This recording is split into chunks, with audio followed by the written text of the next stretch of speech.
আমলিক মনোনীত নৌকা পাত্রী যিনি উপস্থিত হয়েছেন এই কাপাসের ভূখণ্ডে আমাদের সকলের প্রিয় নেত্রী বঙ্গদাস কন্যা শ্রী মিয়াপ্পা সুযোগ্য ছোট ছেলে আমাদের সকলের প্রিয় মানুষ, প্রিয় ভাই, প্রিয় মামা জনাব আকিব হোসেন মামা আমাদের মাঝে শুভেচ্ছা বক্তব্য রাখবেন। আসসালামু আলাইকুম। আজকে আমাদের মাঝে যারা যারা নেতৃবৃন্দ এবং বড় শ্রদ্ধেয় বড় ভাই এবং শ্রদ্ধেয় মামা যারা উপস্থিত আছেন, সবাই আমার এবং আমার পরিবারের পক্ষ থেকে আপনাদের সবার প্রতি আন্তরিক শুভেচ্ছা আর অভিনন্দন। আপনারা যে সবাই সবসময় আমার মার সাথে আছেন, আমার মার সাথে আপনারা সর্বক্ষণের জন্য আছেন, আমার মার সাথে আপনারা কাজ করছেন, আমি আসলে আন্তরিকভাবে অনেক কৃতজ্ঞ আপনাদের সবার প্রতি। আর আমাদের সামনে আজকে আমাদের উপস্থিত হওয়ার দুইটা কারণ আছে। একটা হচ্ছে আমার নানির মৃত্যুবার্ষিকী।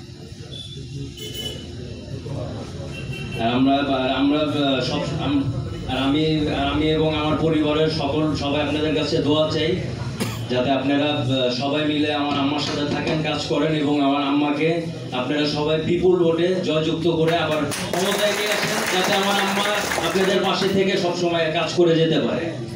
আপনারা সবাই ভালো থাকবেন, সুস্থ থাকবেন। জয় বাংলা, জয় বঙ্গবন্ধু। বড় ছেলে আমাদের প্রিয় মামা জনাব রাজীব হোসেন মামা, শ্রদ্ধেয় জনাব রাজীব হোসেন মামা।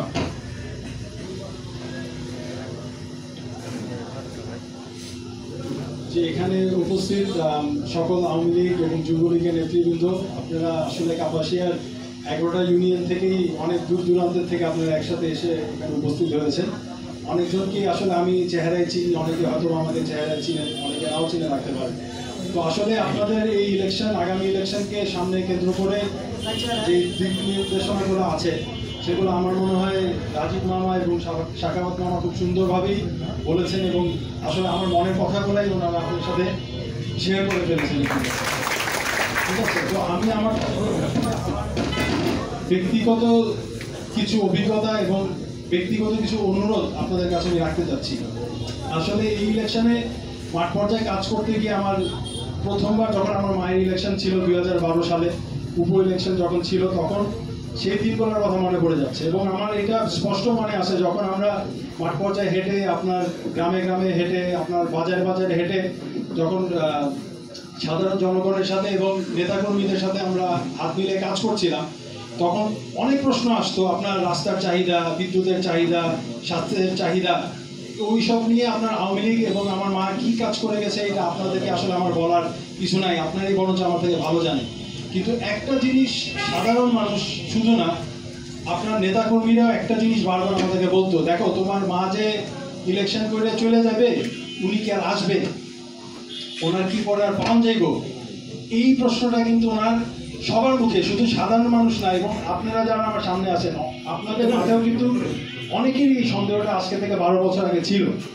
কিন্তু উনি 12 ইলেকশনের শেষ হওয়ার পরের দিন থেকে, পরের মুহূর্ত থেকে এটা উনি প্রমাণ করে দিয়েছে যে উনি আসলে কাপাসিয়াবাসীর পাশে থেকে আপনাদের সুবিধা অসুবিধায়, নেতাকর্মী হোক, আপনার সাধারণ জনগণ হোক, তাদের সুবিধায় অসুবিধায়, সুখে দুঃখে, সুস্থতায় অসুস্থতায় আপনাদের পাশে থেকে উনি সারা জীবন কাজ করে গেছেন।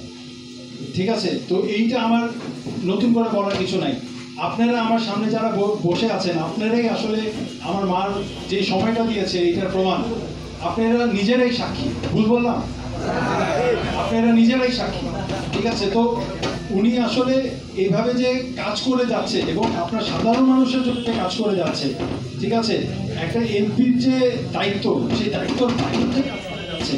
কার কোথায় অসুস্থতা, কার কোথায় আপনার হসপিটালে অ্যাডমিট হয়ে গেছে, কার করোনা, কার বাচ্চা হলো, এটা কিন্তু সব কিছু কিন্তু আসলে এমপির দায়িত্বের ভিতরে পড়ে না। ঠিক আছে, এমপি ঠিক আছে থাকবে, বড় কাজ করবে, রাস্তাঘাট, ব্রিজ, কালভার্ট, বিদ্যুৎ, চিকিৎসা, শিক্ষা, কিন্তু উনি কিন্তু একটা সমাজ সেবক হিসাবে, শুধু গত 12 বছর ধরে না, আমরা ছোটবেলা থেকে দেখে আসছি, উনি কিন্তু কাপাসিয়াতে সারা জীবন কাজ করে গেছে একটা সমাজ সেবক হিসাবে। এবং ওনার সমাজ সেবা করাটা যে ওনার নিঃশ্বাসে, ওনার বিশ্বাসে এবং ওনার ধর্মে এবং ওনার আইডিওলজিতে যে সমাজ সেবা, এই জিনিসটা কিন্তু উনি সারা জীবন ধরে রেখেছে। এবং এমপি হলে স্বাভাবিকভাবে মানুষের মধ্যে যে একটা সাধারণ মানুষ এবং এমপির মাঝে যে একটা পর্দা, বা একটা দরজা বা একটা ওয়াল যে চলে আসে, সেটা কিন্তু জীবনেও আপনারা সাধারণ মানুষ কিন্তু কখনো অনুভব করতে পারে না। এটা আমার বিশ্বাস, এবং আমি আশা রাখি আপনারাও এটা বিশ্বাস করেন। এবং এই যে উনি কাজ করে গেছে, এটা কি পাওয়ার জন্য করছে, কি পাওয়ার জন্য? উনি কিন্তু কোনো নিজের স্বার্থের কারণে এটা করেনি। ওনার খালি পাওয়ারটাই ছিল মানুষের ভালোবাসা, পাওয়ারটাই ছিল যে আপনারা তার সাথে থাকবেন, এবং সমাজ সেবা করাটা যে ওনার ধর্ম, তার নীতি এবং আদর্শ, তাজউদ্দিন আহমেদের নীতি এবং আদর্শ, সোহেল তাজ, সোহরা তাজউদ্দিনের নীতি এবং আদর্শ, সেই আদর্শেই উনি, সেই বিশ্বাসেই আসলে আপনাদের পাশে দাঁড়িয়ে কাজ করতে চেয়েছে। ওনার কিন্তু পাওয়ার কিছু ছিল না।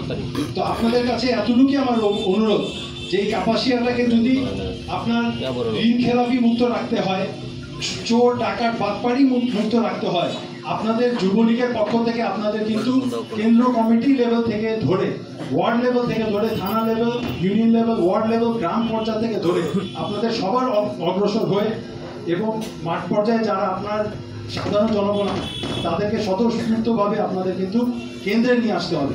এই ইলেকশনটা শাখাওয়াত মামা, রাজীব মামা যেটা বললেন, এটা কিন্তু আমাদের ইলেকশনের মতন করে কিন্তু আমাদের কাজ করতে হবে, ঠিক আছে? এটাকে কিন্তু হালকাভাবে নিতে হবে না।